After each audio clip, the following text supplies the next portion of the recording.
Mula pagkabata, inasam ko na maging maligaya, kapiling ang mga minamahal ko. Pero bakit ganoon? Bakit parang ipinagkait sila sa akin? At ngayong abot kamay ko na ang mga pangarap ko.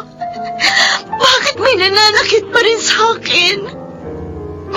Wala bang kaligayahang laan para sa akin? At kung meron, nasaan ang kaligayahan? Mr. Romantiko. Kumusta po kayong lahat, mga giliw naming tagapakinig? Inaanyayahan ko po kayong pakinggan ang pagsasadula ng mga liham kasaysayan ng pag-ibig na padala ng ating mga taga-subaybay at bibigyan buhay ng inyong mga paboritong bituin sa radyo. Mga kasaysayang nagtatampo ng mga pusong sugatan, mga pusong suwi, at mga pusong punong-puno ng pagmamahal. Lahat pong yan dito sa ating dulang. Mr. Romantiko.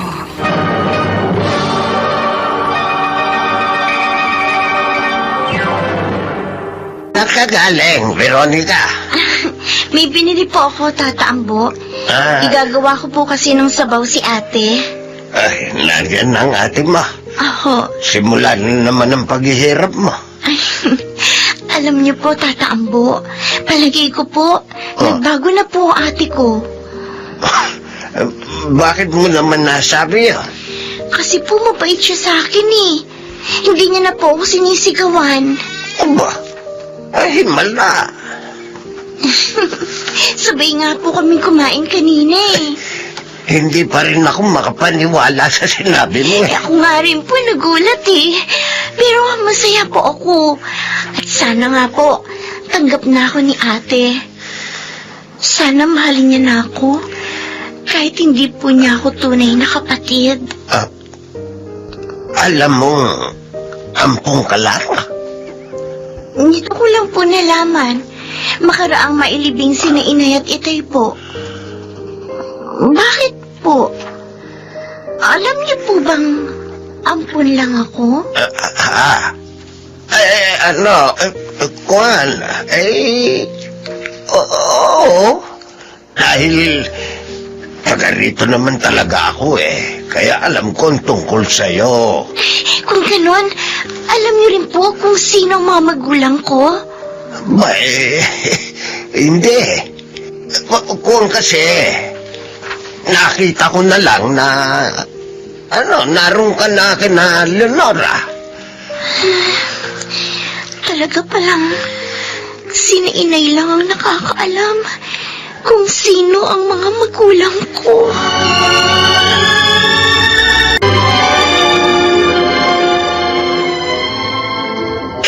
Pasensya ka na, Caridad. Kung muntik mang madulas ang dila ko. Naiintindihan ko po. Pero sana sikapin niyo huwag nang umaulit yun. Bakit kasi ayaw mo pang ipagtapat sa kanya ang totoo? Nangako po ako kay Leonora na mananatiling lihim ang lahat. Pero wala na sila, kaya maaari mo nang kunin ang iyong anak. Darating din po ang panahong yun. Inihanda ko ng sarili ko sa pagdating ng panahong yun. Sana huwag mo nang patagalin. Alalahanin mo, magkukuleyo na si Veronica. Hindi siya makapag-aaral pag hindi mo siya kinuha. Dahil tiyak hindi siya pag-aaralin ni Cheryl. Kawawa naman siya. At sayang ang kanyang talino.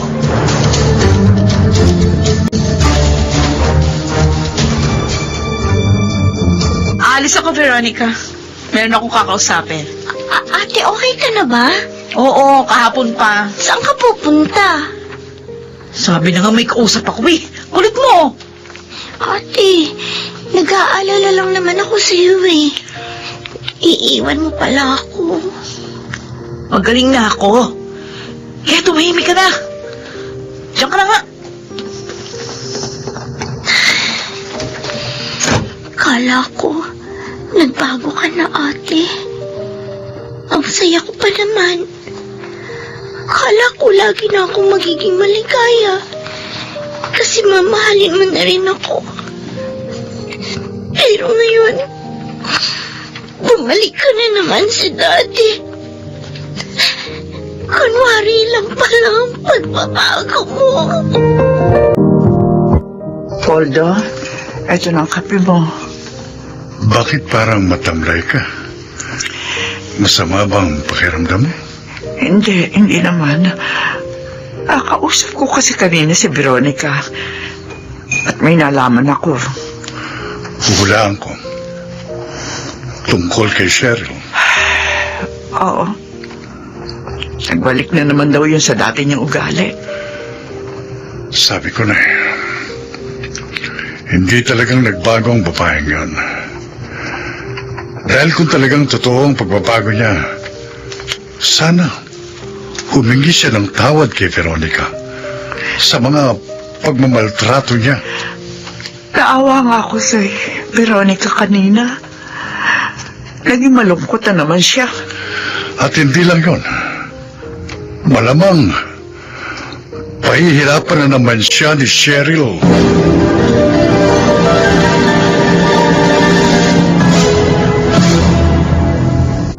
Aling Caridad, kayo pala. Napasyal kayo? Oo, Cheryl. Dadalawin ko sana kayo. Kasama nga ba ako sa dadalawin niyo? O baka naman si Veronica lang? Talagang kasama ka. Dahil nabalitaan ko, nagkasakit ka raw. Magaling na ho ako. Ilang araw na. Aalis ho kami ngayon ni Veronica. Aalis kayo? Aha. Naku, hindi ko pala siya makakakwentuhan. Kaya pasensya na. Bumalik na lang kayo sa ibang araw.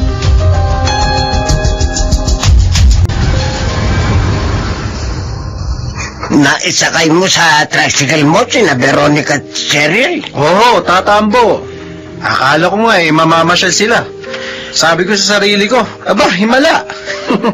Saan kaya sila nagpunta?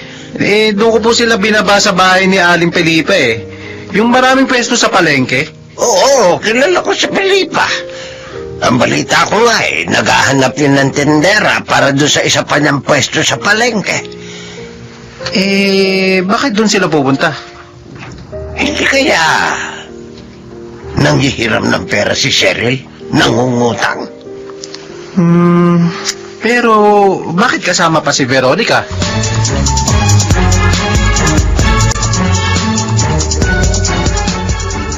Ate, nagpunta pala kanina dito si Aling Caridad. Oo nga. Paano mo nalaman yun? Di ba naliligo ka? Sinabi sa akin ng isa nating kapitbahay. Sus, dami talagang chismosa dito sa lugar natin. Nabanggit lang naman sa akin. Sayang, hindi ko mo lang siya nakausap kahit sandali. O, ano naman? Hindi naman siya importante. Pero kaibigan siya ni Inay, ate. Wala na sila. Hindi bale, tatawagan ko na lang siya. Uy, tigilan mo yung pakikipagdaldalan, ha? Marami kang dapat gawin dito sa bahay. Pag napabayaan mo yan, masasaktan ka na naman sa akin.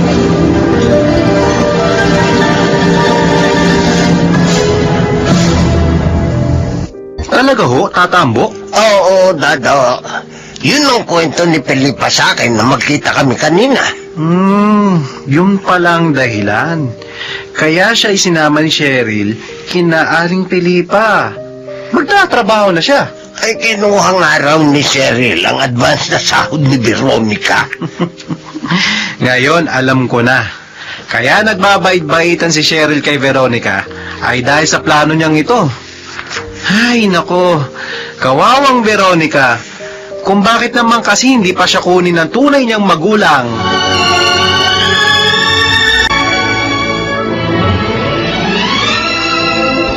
Ate, ano nga palang pinag-usapan niyo kahapon ni Aling Felipa? Naghahanap siya ng tindera sa palengke. At pinasok kita. Ano? Bakit hindi mo naman sinabi sa akin? Ano? Magpapaalam pa ako sa'yo? Ay, sira ka pala Alalahanin mo, dito ka nakatira sa akin. Ako nagpapakain sa'yo, kaya akong magpapasya para sa iyo. Pero, gusto ko sana mag-aral sa college sa kasukan, ate. Huwag ka na mangarap. Hindi yun matutupad. Ate, Wala ka namang pera, nangangarap ka pa. Ha, magtrabaho ka na lang. Mas mapakikinabangan pa kita. pero, paano yung mga gawain dito sa bahay? O, hindi gagawin mo pa rin pagdating mo. Tanga ka ba? Alam nga naman, kumuha pa tayo ng katulong para gumawa niyan. Kaya ihanda mo na yung sarili mo sa pagtatrabaho kay Aling Felipa. At hindi ka pwedeng umangal. Nakuha ko na sa kanya yung 3 buwan na sweldo mo.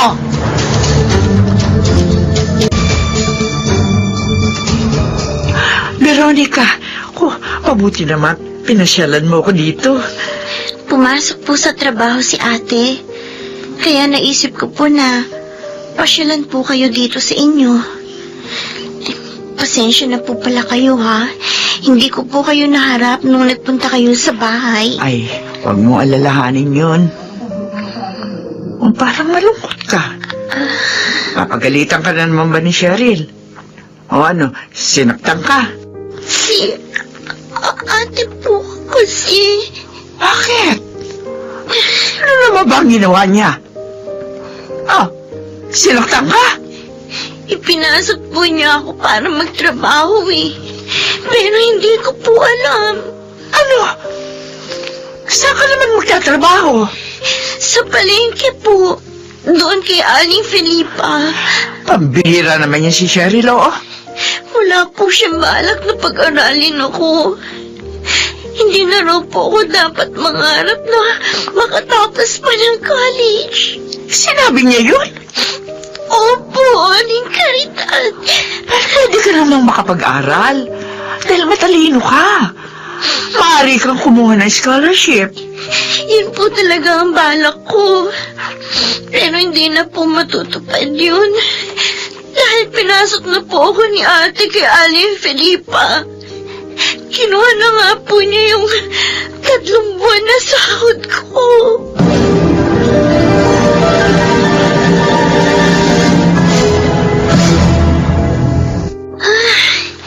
Nakakapagod. Ang dami kasing tao sa palengke. Pero natuwa naman si Aling Felipa dahil malaking kinita niya ngayon. Oh, mabuti naman. Dumating ka na, Veronica. Maglinis ka na dito. Sige, ate. Magpapahinga lang ako sandali, ha? Ano? Ang dami mo pang gagawin. Magwawalis ka pa sa bakuran dahil ang daming tuyong dahon. Kumilos ka na. Oo, ate. Sige, magbibihis lang ako. Kumilos ka na. Gusto mo pa yata masaktan. Maghapon kang wala dito, tapos babagal-bagal ka pa. Oo, ate. Talaga nagbalik ka na sa dati mong ugali. Hindi mo man lang naisip na baka nahirapan ako sa trabahong pinaglagyan mo sa akin. Hindi ka talaga naawa sa akin.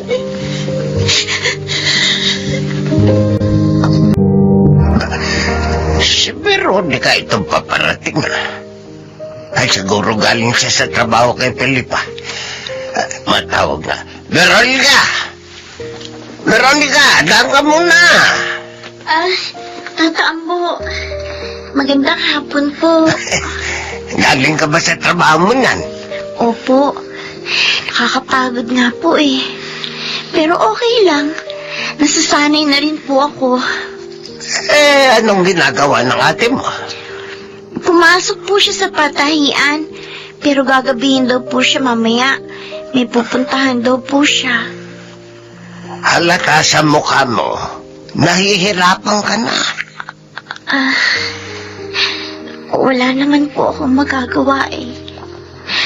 Si ate yung kumukup-kup sa akin. Kaya dapat ko siyang sundin. Sige po, uwi na po ako.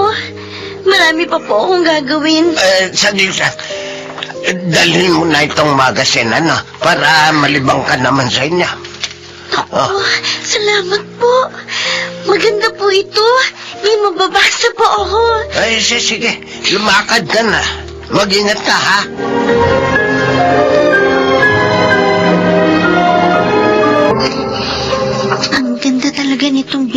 magazine sa akin ni Tata Ambo.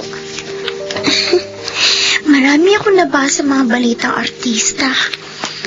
Lalo na yung tungkol sa paborito kong si Alona Madrigal. Ang galing niya. Hit na naman pala yung record niya. Ay, sana maging tulad niya din ako balang araw. Maging artista rin ako. O kaya, singer. Ang sarap ka. Ate, narito ka na pala. Ano ba pinapangarap-pangarap mo dyan? Ay ko! Ate, ba't ka naman namamalo? Kanina ba kita tinatawag eh? Hindi mo ako naririnig? Yung pala, nagbabasa ka lang itong leching magazine na yan. Ay, ate, wag! Ibalik mo sa akin yan. Kay Tata Ambo yan eh. Wala akong pakialam dito. Ang dapat dito, ganito. Ate!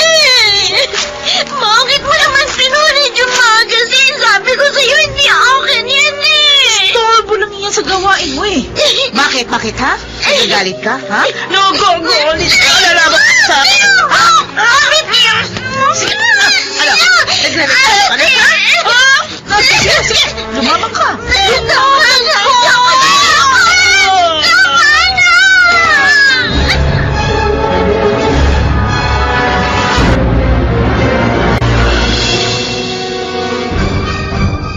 Ah, Veronica, halika.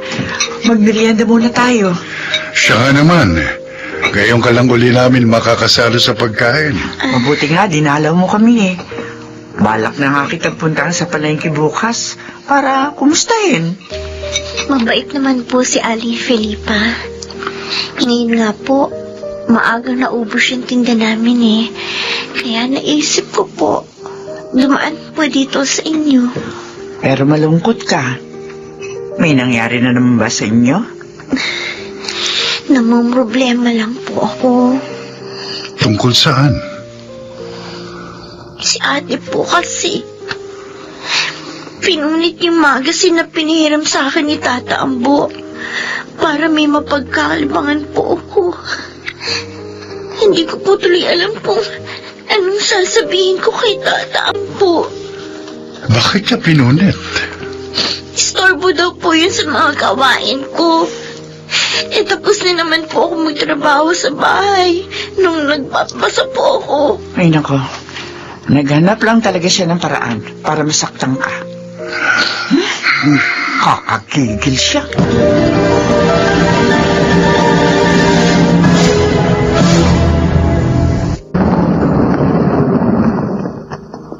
Ay, may humintong sasakyan sa labas ng bahay. Sino kaya yun? Masilip na dito sa bintana. Ay, si ate. Siyang lumabas sa magandang kotse. Kausap ni lalaki mukhang mayaman. Sino kaya yun? Ay, nagtatawanan pa sila. Ay, sumama sa kanya yung lalaki, papasok dito sa bahay. Aabangan ko sila. Baka mapagalitan na naman ako pag hindi ko kaagad nabuksan yung pinto.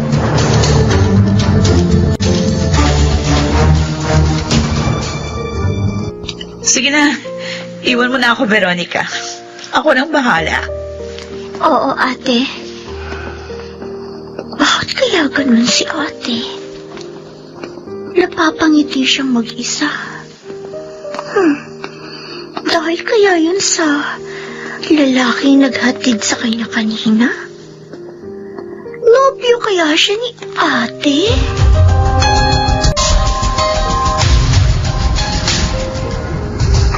Ano nangyari sa tricycle mo, Dadaw? Nagawa mo na ba? Ayo po, Tatay Ambo. Kaya mamaya ay mamamasada na ho ako. Ay, maigi naman.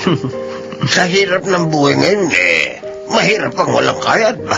Ay, sinabi nyo pa. Lalo na sa amin. Dahil tumutulong po ako kay inay sa pag-aaral ng mga kapatid ko. Minsan nga, naiisip ko, sana makatagpo na lang ako ng matandang babaeng mayaman. Wala. Yung magkakagusto po sa akin, para makaahon na ako sa hirap. Nak, ikaw puro kakalokohan.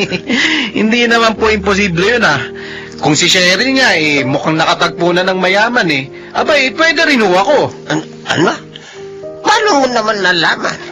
Lagi po namin siya nakikitang hinahatid ng isang medyo may edad na mayaman. Ang ganda pa nga ng sasakyan. Talaga? Oo, kagabi nga mukhang may dala pang nagatid sa kanya. Ba? Palagay ko, ipinamili siya. Hindi ka rin chismoso, no? Sinasabi ko lang po sa inyo, nakita ko. Sana nga, pag yumaman siya, may sama rin niya sa biyaya si Veronica.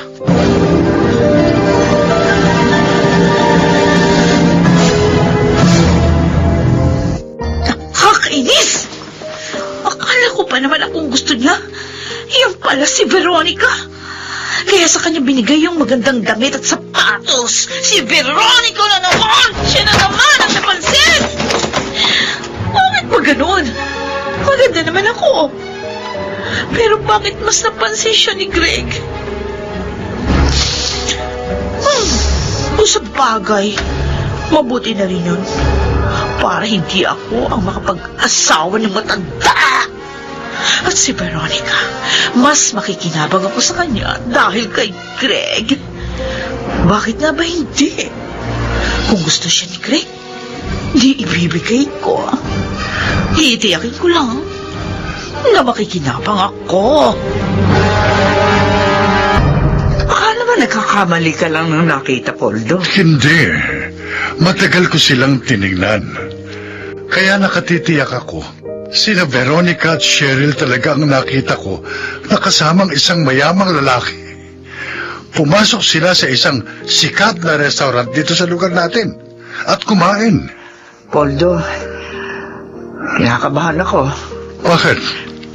Bisado ko na si Cheryl Hindi niya isasama sa pamamasyal niya si Veronica. Bakit kasama niya? Kaya nga nag-aalala ako. Lalo na't sabi mo nga, may kasama pa silang mayamang lalaki.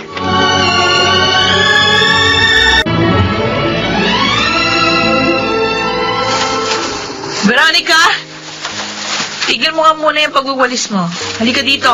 Lumapit ka. May sasabihin ako. Ano yun, ate? Ikaw ba? May pangarap ka bang makaahon sa palengke? Ibig ko sabihin sa kahirapan? Lahat naman siguro ng mahirap gustong guminhawa. Ako, gusto ko makatapos ng kolehiyo. O kaya, maging singer at artista. Tulad ng hinahangaan kong si Alona Madrigal. Alam mo ba, pwede nang matupad yung mga pangarap mo ngayon. Ha? Talaga, ate? Oo. Paano? Kilala mo na si Greg, hindi ba? Oo. Madalas niya tayo pinapasyal At nireregaluhan. Lalo ka na. Oo nga. Nahihiya na nga ako Dahil ang mamahal ng mga ibinibigay niya. Hindi ka dapat mahiya. Hindi mo naman yun hinihingi sa kanya. Kaya lang... Ginagawa niya yun. Dahil gusto ka niya. Ha? Oo. Pero ang tanda na niya. 35 na siya. 17 lang ako. Sira, okay lang yun. Mayaman naman siya. Sinasabi mo ba sa akin na sagutin ko siya pag nanligaw? Oo. Kung sa ganung paraan ko maaabot ang mga pangarap ko, ayoko, ate. Tanga. Ay! Dahil ayaw kong pakasal kay Greg, sinampal mo ko, ate. Tigas kasi ng ulo mo. Bakit ka matuwa ka pa? Dahil mayaman yung mapapangasawa mo. Pero ate... Kaya sa ayaw at sa gusto mo, ako ang masusunod. Pakakasal ka kay Greg!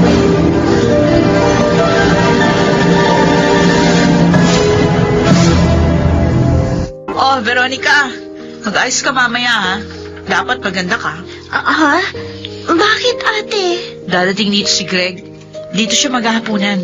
Ano? Hingi ka ba? Sabi ko dito siya maghahapunan. Magluluto ako? Hindi. Sabi niya bahala na siya sa pagkain. Bakit pupunta na naman siya dito? Kasi pag-uusapan na natin ang inyong kasal. Ate, Oh, hindi na ba talaga magbabago ang isip mo? Ipakakasal mo ba talaga ako sa kanya? ayoko nang makulit. Sinabi ko na sa'yo at hindi na magbabago yun. Ate, pakiusap. Huwag mo na lang ako ipakasal sa kanya. Ano? Magtatrabaho ako ng gusto. Magsisipag para kumita na malaki. Huwag mo lang ako ipakasal sa Greg na yun. Tanga! Kahit kumain ka pa ng ilang taon, hindi ka yayaman. At saka, ngayon ko lang mababawi yung ginastos sa'yo ng mga magulang ko. Kaya hindi ako papayag na hindi mangyari ang gusto ko.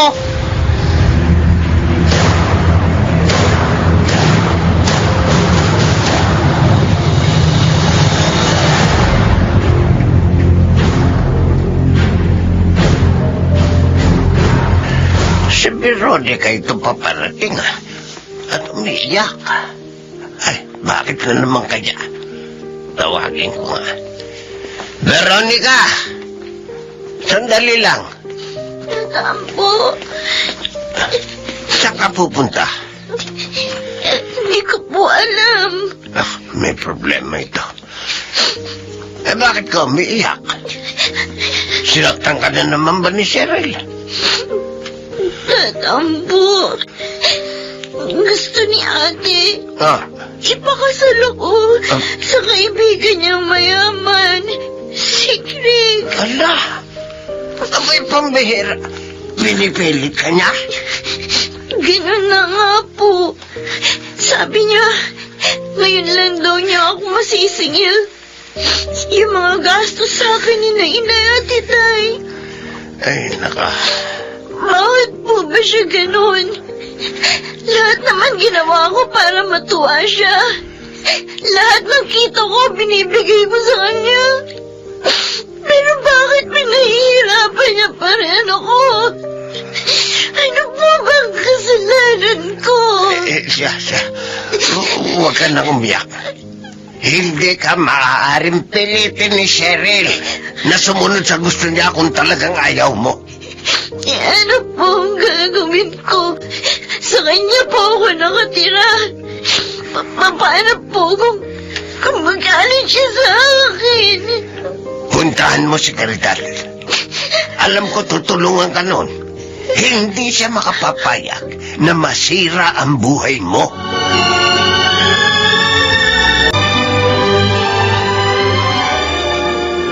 Kung walang hiyang Veronica na yun, hindi pala pumasok kina Aling Felipa. Saan siya nagpunta? Si Dado, paparating dito. Tatanungin ko nga, baka nakita niya si Veronica. Dado! Dado, sandali nga. Oh, ikaw pala, Cheryl. May kailangan ka ba? May itatanong lang ako. Ano yun? Nakita mo ba si Veronica? Kanina ko ba hinahanap eh? Ha? Hindi eh. Namasada kasi ako ng tricycle. Ganun ba? Hmm. Makikita sa akin ang babaeng yung pagdating niya. Pinahirapan niya ako, ha? Sige, Dado, ha? Salamat. Sige, Cheryl. Walang kamali-mali si Cheryl na nandun si Veronica kay na Aling Caridad. Inihatid ko. Buti nga sa'yo. Maghanap ka dyan. Kawawa naman si Veronica. Bugbog sarado na nga sa'yo lagi. Inaalila mo pa. At ngayon, gusto mo pang sirain ang buhay. Sobra ka na, Cheryl.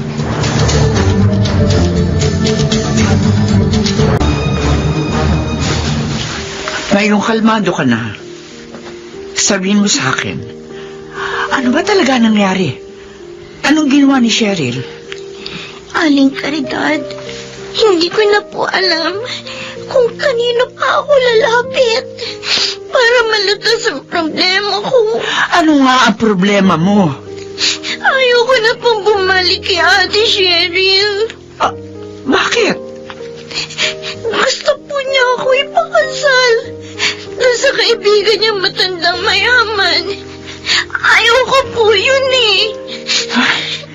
Sinasabi ko na be. Gustong sirain ng babaeng yun ang buhay mo. Hindi lang para magantihan ka, kundi para sa kanyang sariling kapakanan. Mahal ko naman po si ate. Hindi po nagbago yung damdamin ko. Kahit nalaman ko na ampun lang pala ako ni Nainay. Pero si Ate Cheryl, kahit minsan hindi ko po naramdamang minahal niya ako. Galit po siya sa akin dahil iniisip niyang inagaw ko sa kanya si Nainay. Lala, tumahang ka na. Hindi ka niya mapipilit sa gusto niya. Kakausapin ko siya. Pero baka po pati sa inyo magalit siya. Akong bahala. Haharapin ko na ngayon ang lahat. Huwag ka lamang mapahamak. Aling Caridad. Ang pakiusap ko lang sana sa iyo. Huwag kang magalit sa akin.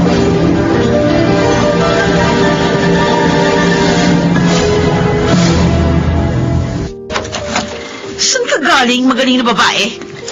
Ate Cheryl. Pinagot mo ako, ha?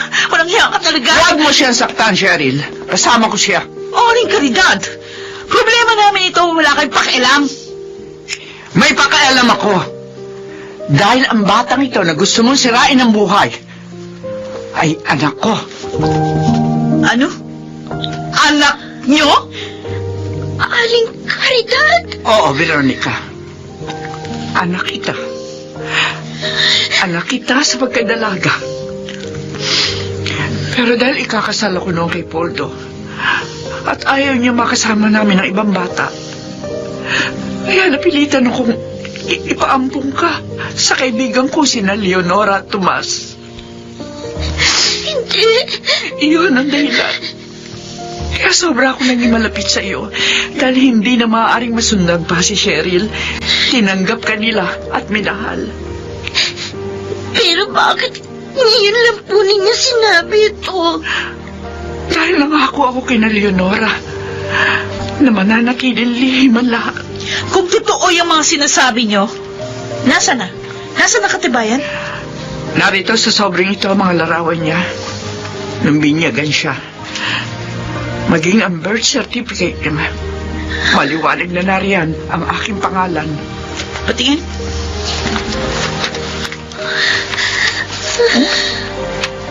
Oo nga. Birth certificate nga ito ni Veronica. Totoo nga. May kasama pang picture, oh. Nung baby siya, kasama ka, Aling Caridad? Ngayon maliwanag na sa iyo ang lahat. Kukunin ko na ang aking anak. Ay, di kunin nyo na. Mabuti nga, wala na akong cargo.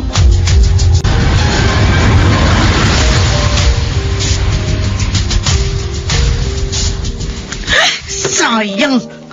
Pera na naging bato pa. Akalain ko ba namang si Aling Caridad pala ang tunay na ina ng buwisit na si Veronica? O ngayon wala na akong katulong. Hindi ko na rin siya makapakinabangan. Ah! Nakakabwisit talaga!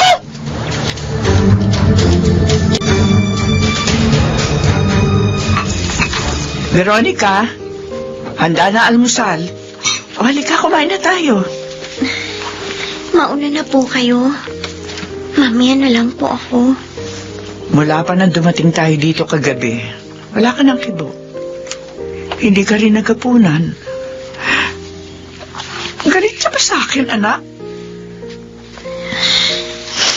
Naguguluhan po kasi ako sa mga nangyari sa buhay ko. Nagtataka dahil kayo palang nanay ko. Pero natiis niyo pa po akong maghihirap at masaktan. Bago niyo sinabi ang lahat. Patawarin mo sana ako, Veronica. Natakot kasi ako na baka kamuhian mo pag nalaman mong anak kita sa pagkadalaga. At nagawa pa kitang iwan sa iba para lang sa sarili kong kapakanan. Inay. Anak, bigyan mo sana ako ng pagkakataon na maituwid ang aking pagkakamali. Dito sa piling namin, hindi ka na masasaktan. Pangako yan.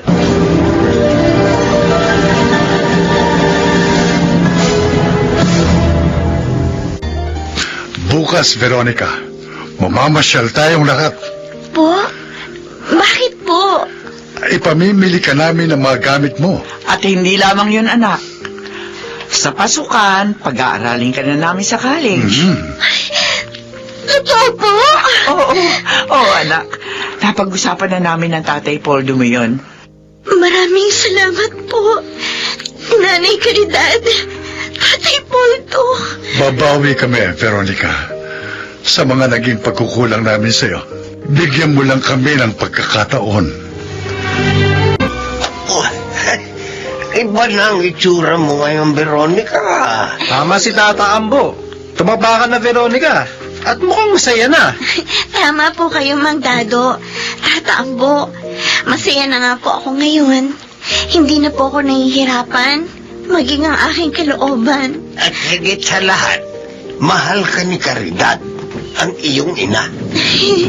Aba, Inay, pakiramdaman nyo. Parang lumilindol. Oo nga!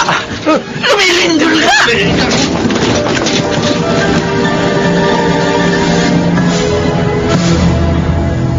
O ano, kumusta naman kayo rito sa bahay? Ayos naman. Wala kaming problema ni Veronica. Medyo ninervyos nga lang kami ng lumindol. Nasaan ka nga pala ng lumindol kanina, Poldo? Pauwi na ako. Napahinto nga ako sa paglalakad eh. Nag-alala kami sa iyo. Bakit kaya lumindol? Sabi sa radyo, nagpapakita raw ng aktibidad ang bulkan dito sa atin. Ano? Matagal nang hindi sumasabog yun, di ba? Ay, oo. Patay na bulkan nga ang tawag doon, di ba? Kung sa bagay, wala naman tayong dapat ipag-alala dahil malayo tayo sa bulkan. Pero paano kung malakas ang maging pagsabog? Kakailanganin pa rin lumikas tayo. Malalaman natin yon sa mga balita sa radyo at maging kinakapitan. Kaya kailangan makapaghanda tayo.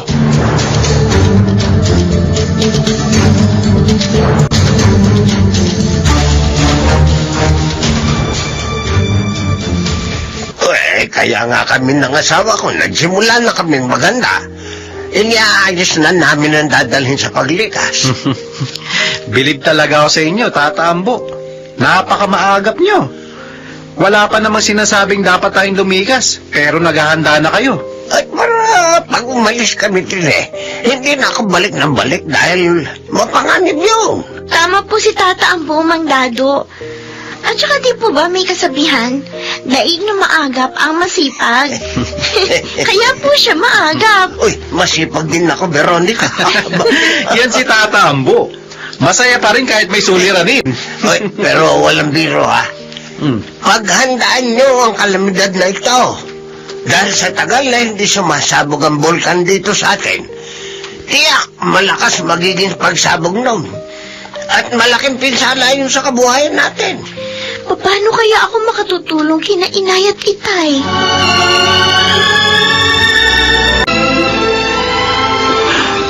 Anong nalaman mo balita sa paglabas mo, Poldo? Marami nang handa sa paglikas. Yung iba naman, natatakot at nalilito. Hindi nakapagtataka eh. Ako nga rin natatakot at nalilito. Ngayon ko lang ito mararanasan dahil nga matagal nang hindi nag-aalboroto ang bulkan. Kung gusto po nyo, Nay, titignan ko yung mga naihanda nyo na para malaman po natin kung ano pa ang kulang. Sige anak, gawin mo. Masakit ang ulo ko. Mga damit, gamot, at mga importanteng kasangkapan ang dadali natin. Pati pagkain. Ako. Poldo! Poldo! Yumayanig na naman! Oo nga po, Nay! Diyos ko! Manalangin tayo. Iili natin ang tulong ng Diyos. Dahil higit kanino man, siya ang tunay na makapagliligtas sa atin.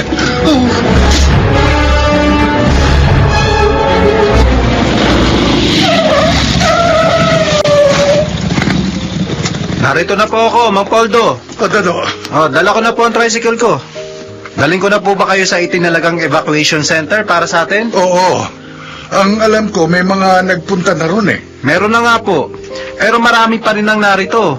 Para bang hinihintay pa nila na dumating ang panganib. At saka sila alis. Mali yun. Tay, Oh. baka naman po maaring puntahan ko muna si Ate Cheryl. Isa pa nga ang babaeng yun. Ang tigas ng ulo. Hindi pa gumagayak. Ewan kung ano pang iniintay. Eh marami na nagsabi sa kanya na gumayak na. Mas dapat ko pala siyang puntahan. Veronica, baka hindi ka rin niya pakinggan at saktan ka pa. Magbabaka sakali po ako, Itay. Kawawa naman po siya eh. Ayoko po may masamang mangyari sa kanya. Ang bait mo talaga. Sa kabila ng mga ginawa niyang pagpapahirap sa'yo, mahal mo pa rin siya. Opo, Mang Dado. Sige. Saglitin mo siya. Pero magpaalam ka muna sa nanay mo bago ka umalis.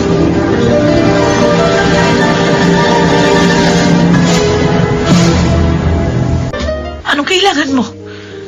Bakit naparito ka pa, Veronica? Ate, huwag ka na sana magalit sa akin. Magkasundo na tayo. Magtulungan. Lalo na ngayon na nahaharap tayo sa kalamidad dahil sa nagangalit na bulkan. Sana sumama ka na sa amin sa evacuation center. Kasi baka mapahama ka dito. Hindi mangyayari yung sinasabi mo. Mahigit 7 kilometro ang layo ng lugar na ito sa bulkan. Kaya ligtas ako dito. Pero ate... Iwan mo na ako. Huwag mo na akong dramahan.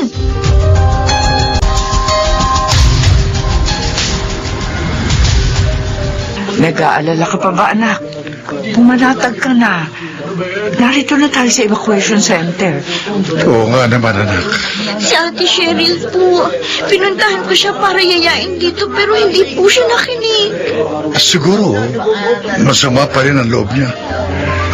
Ewan ko nga pa kay Cheryl kung ano pang ikinagagalit niya. Ayoko po may masamang mangyari sa kanya. Hindi mo nakasalanan kung sakali mang may mangyari sa kanya. Dahil siyang hindi nakinig. Itay! Huwag ka na umiyak. Isama na lamang natin sa ating pagdalangin si Cheryl.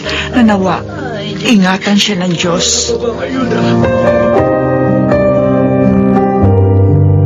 Anak, dito ka lang, ha? Bakit po, Itay? Saan kayo pupunta? Naalala ko yung bigas at mga pagkain natin. Sasaglitin ko lang para magamit natin dito. Pero, Tay, wala na po pinababalik dun si Kapitan. Mapanganib na raw po. Mabilis akong kumilos, anak. Sandali lang ako. Sayang kasi. Sayang yung mga makukuha ko pa sa bahay natin. Kailangan natin yun dito.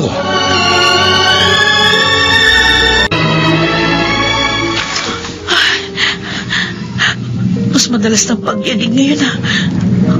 Mas malalakas. Natatakot na tuloy ako. Oh, Diyos ko, yan na naman. Lumilito na lang. Ang lakas. Ayoko na dito. Lalabas na ako. Kailangan makalis ako dito. Ano yun? May umuugong? Mamaragas ang lahat! Papunta rito! Hindi!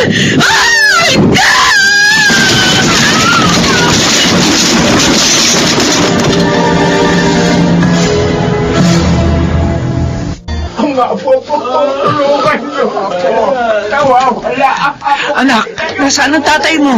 Bumalik po sa bahay, Nay. Kukunin daw po niya yung natira pang bigas natin at pagkain para magamit daw po dito sa nilikasan natin. Diyos ko, hindi na siya dapat bumalik pa doon. Ano mga oras? Pari sumabog ang bulkan. Kaya nga pinaalis na tayo kahit may kalayuan dito sa nagangalit na bulkan. Oh, Diyos ko. Dapat po sana. Pinagilan ko po siya, pero sabi niya, sandali lang daw po siya. Ay, Diyos ko naman! Atas pala kasi ito ngayon! Oh, Diyos ko!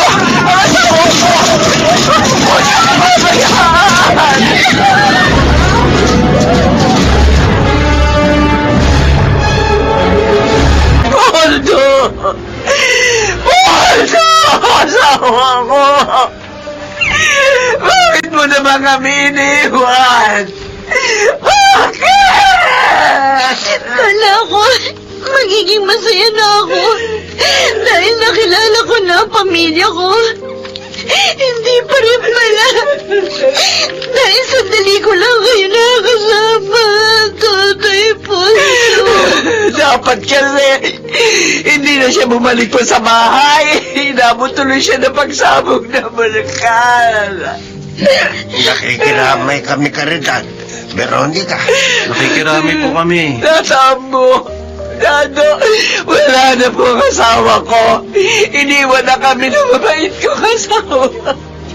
Maging si Ate Sherry, hindi rin po nakaligtas sa bangis ng bulkan. Oo nga. Natabunan siya ng putik na umagos sa bulkan. Ang palabas siya ng bahay niya. Sakit pa rin ang nangyari sa kanya. Tatagan niyo ang loob niyo. Hindi lang naman kayong nawala ng mahal sa buhay. Marami sa mga kababaryo natin. Tama si Tatambo. Magtulungan ho kayo ni Veronica. Napalakasin ang loob ng isa't isa. Kami nga ho, wala nang kabuhayan eh. Dahil natabunan ng putik ang bahay namin. Pero sinisika pa rin naming makabangon. Ay, kumusta ka na, Caridad? Sobrang malulungkot pa rin, Tatambo. Gusto ko nga umalis na rito. Ay, saan kayo pupunta? Gusto po ni Inay na magpunta po kami ng Maynila, Tata Ambo, para po makalimutan ang mga nangyari sa amin dahil sa pagsabog ng bulkan. Total, wala na naman kaming bahay dito. Wala na rin si Poldo. Hindi kita masisisi. Maraming taga rito ang nag-ibang lugar na rin para doon makipagsapalaran. Sanay naman ho ako sa Maynila. Dahil matagal akong nagtrabaho doon. Kung gusto mo, doon na lang kayong mangupahan sa pamangking kong si Ludi. Bakla yun. Pero mabait at may mga paupahan sa bahay. May beauty parlor din siya. Oh. Mura lang po kaya ang paupahan niya, Tata Ambo. Huwag kayong mag-alala. Sasabihin ko sa kanya, bigyan kayo ng discount. Para hindi kayo mahirapan sa pagbabayad. Maraming salamat po, Tata Ambo. Sige po. Sabihin niyo po sa pamangkin niyo, darating po kami. At maghahanda na kami sa pagluwas.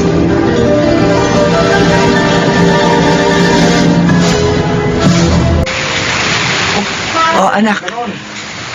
Pwede kayang kumain po muna tayo. Gutom na po kasi ako eh. Ay, sige. Hanap tayo ng karinderya na makakainan.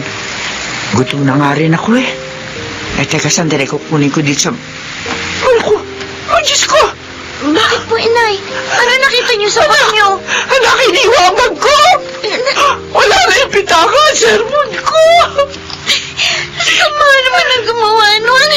Dinagdagan pa ang problema natin. Naroon pa naman sa pitaka lahat ng pera natin. Magiging pambayad sa titira natin bahay. Aming Diyos ko, hindi ko na alam kung paano na tayo ngayon. May konti pa po ako pera dito, Nay. Magagamit po natin ito para makakain at makarating sa bahay ni Aling Ludi. Sige anak, gamitin natin yan. Pagdating doon, sasabihin ko na lamang kay Ludi nangyari.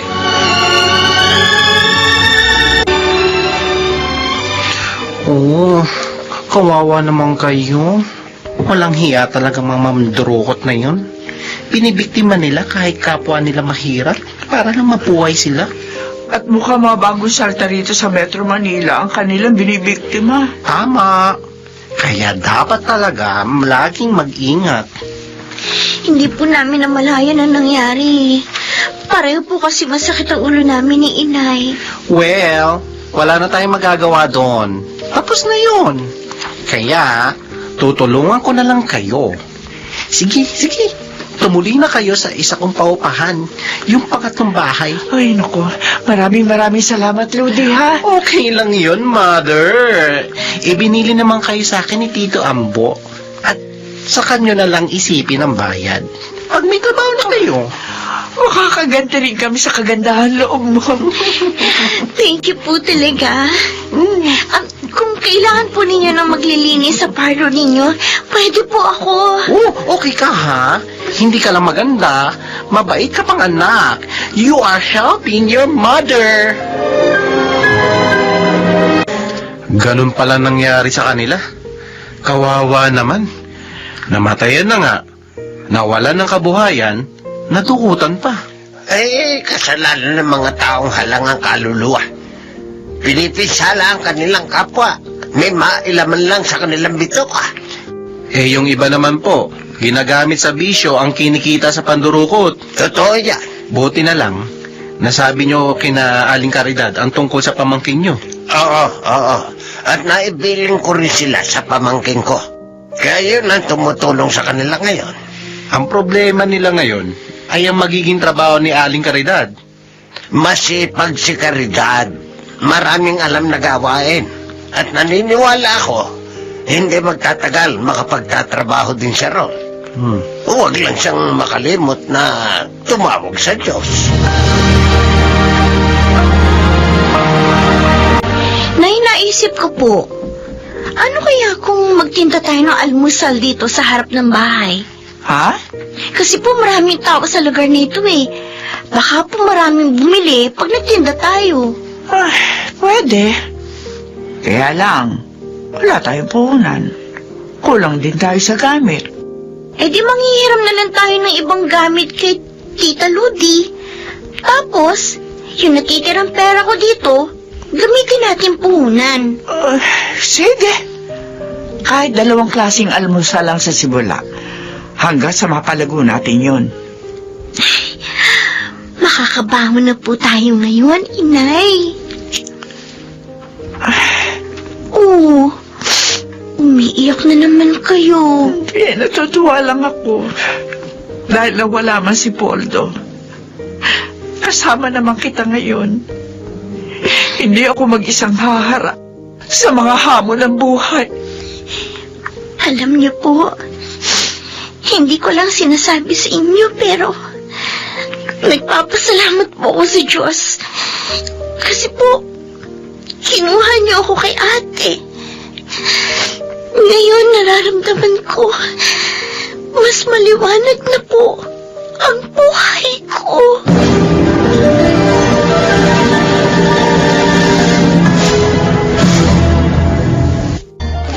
Tapos na po ako maglinis ng parlor niyo, Tita Ludi. Ay! Bongga! Thank you, Iha. Tinupad mo ang sinabik mo. Wala na naman po akong ginagawa eh. At saka madali lang naman pong linisin ang parlor niyo. Kung gusto niyo po, araw-araw ako na lang po maglilinis dito. Ay! Para hindi na po kayo mahirapan. Hindi po mangyayari yung sinasabi niyo. Ay! O sige ba? May tiwala naman ako sa iyo eh. Teka, wait ha. Oh. Heto. Kunin mo. Ay, pera? Naku, hindi po. Huwag niyo na po akong bayaran.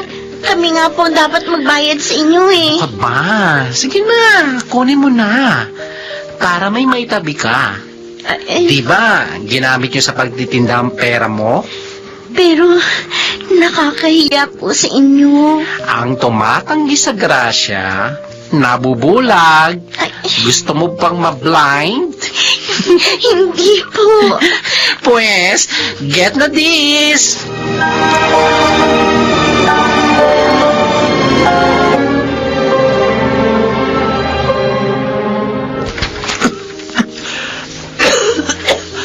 Sama ang pakiramdam ko. Ilagnat ako, anak. Ay, naulan na kasi ako kahapon habang namimili. Nay, inuubo po kayo ah. Oo nga eh. Ay, ang sama ng pakiramdam ko. Eh, baka nga kasi naulanan ako kahapon. Eh, ako na lang po magtitinda ngayon. Magpahinga na lang po muna kayo. Eh, baka naman mahirapan ka, anak. Si Inay, nakalimutan niyo po ba? Dati ako nagtinda kay Aling Felpa. Ay, oo nga pala. Kaya dito na lang po muna kayo. At ako na po ang bahala. Anak, salamat sa iyo, ha? Napakang paalalahanin mo. Nay, ayoko pong mawala kayo. Kayo na lang po ang pamilya ko. At siyang nagpapasaya sa akin. Kaya magpagaling po kayo, ha? Hindi pa rin talaga nagbabago ang husay sa pagkantanta ni Alona. Also, her beauty. Kaya naman hanggang ngayon, sikat pa rin siya. Hindi kasi alam ng mga tagahanga niya ang kaplastikan niya. Tita Ludi, nakuha ko na po at naitapon ng mga basura sa parlor niyo. Ay, bongga mo talaga. Good job, Veronica. Ay, nanonood po pala kayo ng TV. Oo. Kaya nga si Alona Madrigal, ini-interview about her upcoming concert. Ang ganda niya talaga. At magaling din kumanta. Teka. Alam mo, may awig kayo. Naku, hindi po. Ang ganda-ganda po niya eh. Teka, kung gusto mo, putulan ko ang hair mo. Gagayahin ko sa'yo ang gupit niya. Ay, talaga po? Pwede po kaya yun? Oo naman, yes. Ako pa, no? Sige, maupo ka na dito nang masimulan na natin.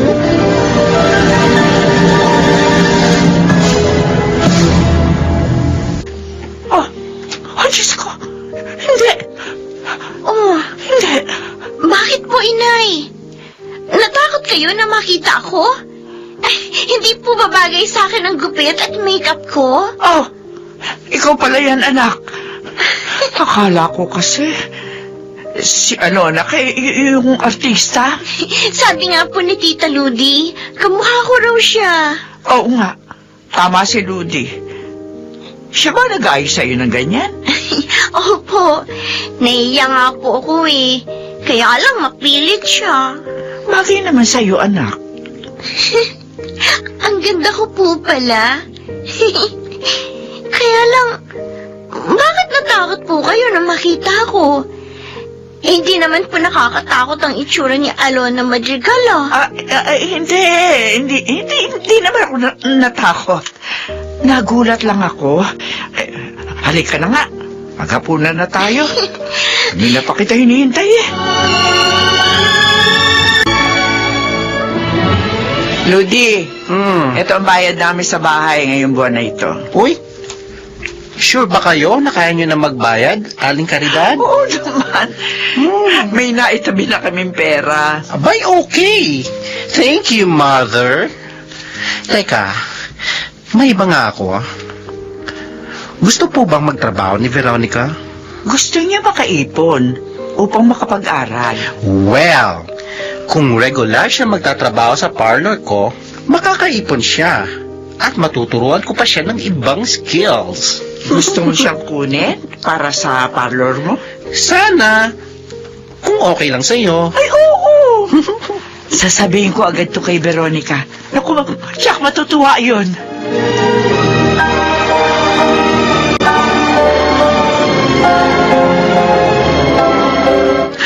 Ayan! Naayusan na kita, girl! Ang ganda-ganda mo talaga! Kamukha mo na si Alona! Titingnan ko po dito sa salamin, ha? Ay! Oo nga po! Nakakatuwa! Ang ganda ko pala! Ikaw ang gagawin kong display dito para lalo pang kumita ang parlor ko! Hello, Mama! Ay! Beshi Sadra! Mabuti naman naligaw ka, no? Wala akong work now, kaya namasyal ako. Oh my God! Who is she? Siya, si Veronica. Nangungupahan sila sa akin. Naghahanap siya ng work, kaya kinuha ko. Ang ganda niya, ha? Gusto mo? Sa akin ka na lang mag-work, girl. PA ko? Po, nakasagot na po ako kay Tita Ludi. Tay, bibigyan kita ng good salary. Ayoko po magdamdam si Tita Ludi. Nakakahiya naman po sa kanya. May utang na loob po kami sa kanya. Mama, give mo na sa akin this girl. I like her. Ang bruhang to, manununo talaga. Sige na, please. O sige na nga, kung hindi lang kita BFF, hindi kita pagbibigyan. Okay. Ayan, Veronica. Payag na si Mama Ludi. Kaya, sa akin ka na magwo-work. Huh?